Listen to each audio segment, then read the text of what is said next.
দেখুন, ঠিক যে মুহূর্তে এই ভিডিওটি শুরু করলাম তখনই খবর পেলাম বিজেপির প্রার্থী রেখা পাত্র এই মুহূর্তে অসুস্থ অবস্থায় কল্যাণী এমসে কিন্তু ভর্তি রয়েছেন। তো তার দ্রুত সুস্থতা কামনা করে এই ভিডিওটা শুরু করছি।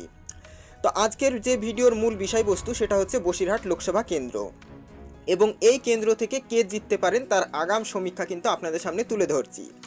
শুধুমাত্র সমীক্ষা নয়, প্রতিটি বিধানসভা কেন্দ্রে অর্থাৎ এই বসিরহাট লোকসভা কেন্দ্রের অন্তর্গত 7টি বিধানসভা কেন্দ্রে কে এগিয়ে আছে তার পুঙ্খানুপুঙ্খ ডিটেলসগুলো কিন্তু আপনাদের সামনে তুলে ধরব। সুতরাং ভিডিওটা মোটো স্কিপ না করে প্রথম থেকে শেষ অবধি দেখবেন এবং তার পাশাপাশি আপনাদের কাছে একটি ছোট্ট রিকোয়েস্ট, আপনারা যদি আমার চ্যানেলে কেউ নতুন হয়ে থাকেন তাহলে অতি অবশ্যই চ্যানেলটিকে সাবস্ক্রাইব করে পাশে থাকবেন। তো এখানে বিজেপির প্রার্থী দাঁড়িয়েছেন হচ্ছে রেখা পার্থ, বহুল আলোচিত, যেটা আপনারা বলতেই পারেন বর্তমানে গত 3 দিনে উঠে এসেছে। এবং অপরদিকে টিএমসির প্রার্থী রয়েছেন হাজী নুরুল ইসলাম। সিপিআইএমের কথা বাদই দিলাম, কারণ এখানে ভোট পার্সেন্টেজ তাদের 15 থেকে 20%। তো এখানে মোটামুটি যে লড়াইটা হবে সেটা বিজেপি ভার্সেস টিএমসি। তো আমরা সর্বপ্রথম দেখে নেব এই কনস্টিটিউশনের ডিটেলসের মধ্যে কোন 7টা বিধানসভা পড়ছে। তো বিধানসভাগুলো হচ্ছে বাদুড়িয়া, হাড়োয়া, মিনাখা, সন্দেশখালী, বসিরহাট দক্ষিণ, বসিরহাট উত্তর এবং হিঙ্গলগঞ্জ।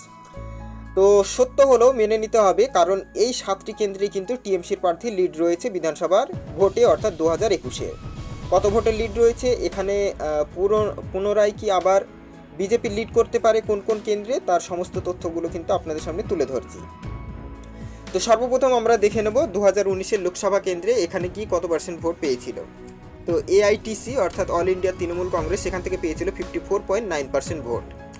অপরদিকে বিজেপি পেয়েছিল 30.3% ভোট।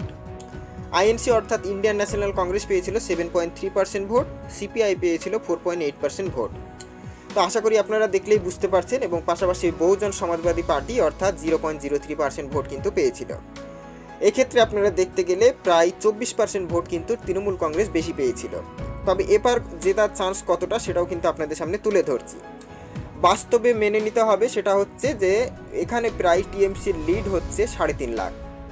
তো আবেগ দিয়ে কাজ করলে হবে না, পরিশ্রম করলে তবেই কিন্তু বিজেপির সাফল্য এখানে উঠে আসতে পারে, এমনটাই কিন্তু মনে হচ্ছে।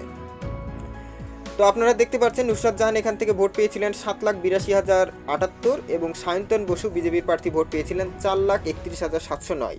প্রায় 3.5 লাখের লিড কিন্তু এখান থেকে ছিল। তো সর্বপ্রথম আমরা বিধানসভা ভিত্তিক যদি আমরা রেজাল্টগুলো দেখে থাকি তাহলে সর্বপ্রথম যেটা আসছে সেটা হচ্ছে বাদুড়িয়া। এখানে দেখুন এআইটিসি অর্থাৎ অল ইন্ডিয়া তৃণমূল কংগ্রেসের প্রার্থী তিনি ভোট পেয়েছিলেন 2021-এর বিধানসভার ক্ষেত্রে 1,09,701 এবং সুকল্যাণ বৈদ্য এখান থেকে পেয়েছিলেন বিজেপির প্রার্থী 53,257। দেখুন প্রতিটির কিন্তু স্ট্যাটিস্টিক আপনাদের সামনে তুলে ধরছি, বুঝতে কিন্তু আপনাদের সুবিধা হবে। তো সেই সূত্র অনুসারে যদি আমরা দেখি প্রায় অনেক ভোটেই অর্থাৎ 50% ভোটেই কিন্তু এখানে টিএমসির প্রার্থী এগিয়ে আছেন। এবং আপনারা যদি পরপর দেখেন 7টা বিধানসভাতেই কিন্তু টিএমসির প্রার্থী এগিয়ে আছে। এবারে লোকসভা কেন্দ্রে এই কেন্দ্র থেকে কে জিততে পারেন বলে আপনারা মনে করছেন অতি অবশ্যই কমেন্ট বক্সে লিখে জানাবেন। পাশাপাশি যদি সন্দেশখালী থেকে 1 লাখের লিড হয় তাও কিন্তু প্রায় 2.5 লাখের লিড থাকবে। তবে সেক্ষেত্রে প্রচুর পরিশ্রম এবং সংগঠন যদি ভালো থাকে তবেই কিন্তু বিজেপির প্রার্থী এই কেন্দ্র থেকে জিততে পারে। আদারওয়াইজ তৃণমূলের প্রার্থী কিন্তু এই কেন্দ্র থেকে জয়লাভ করবে, এমনটাই সূত্র মারফত কিন্তু উঠে আসছে। পাশাপাশি বাকি আরও 6টি বিধানসভা ফটাফট আপনাদের দেখিয়ে দিই। আচ্ছা, হাড়োয়ার এখানেও কিন্তু টিএমসি প্রার্থী ছিল হাজী নুরুল ইসলাম, যে কিন্তু এবার আপনার লোকসভা কেন্দ্রে দাঁড়িয়েছে, ভোট পেয়েছিল 1,30,398। বিজেপির প্রার্থী এখানে কিন্তু তৃতীয় হয়েছিল। তো এখান থেকে অনেকটাই কিন্তু পিছিয়ে আছে, আপনারা দেখলেই বুঝতে পারবেন। আরএসএমপির প্রার্থী অর্থাৎ কুতুবুদ্দিন ফাতে তিনি পেয়েছিলেন 49,420 ভোটস। তো এখানে অনেক ভোটে এগিয়ে আছেন, তো এখানেও কিন্তু লিড দিতে হবে তবেই কিন্তু সম্ভব। পাশাপাশি যদি আপনারা মিনাখা দেখেন সেখানেও দেখবেন প্রায় 1,09,818 এবং বিজেপির জয়ন্ত মণ্ডল 53,988 ভোট। ভোটের পার্সেন্টেজ আপনাদের সামনে তুলে ধরছি, আপনারা দেখবেন তাহলে কিন্তু বুঝতে পারবেন।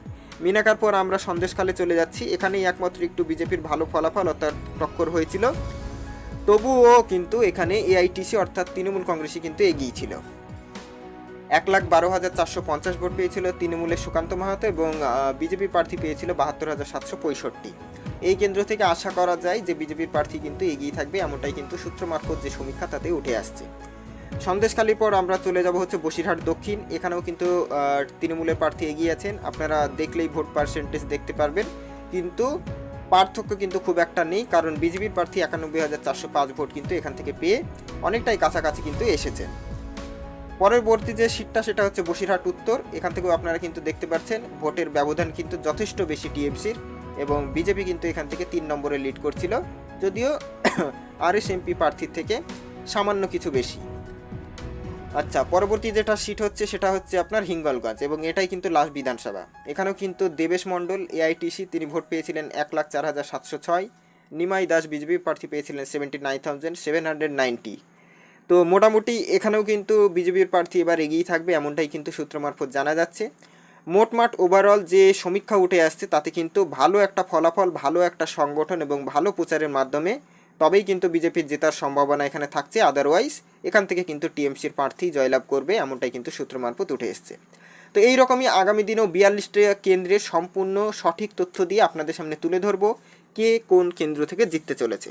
সো ভিডিওটিকে শেষ পর্যন্ত দেখার জন্য আপনাদেরকে অসংখ্য ধন্যবাদ।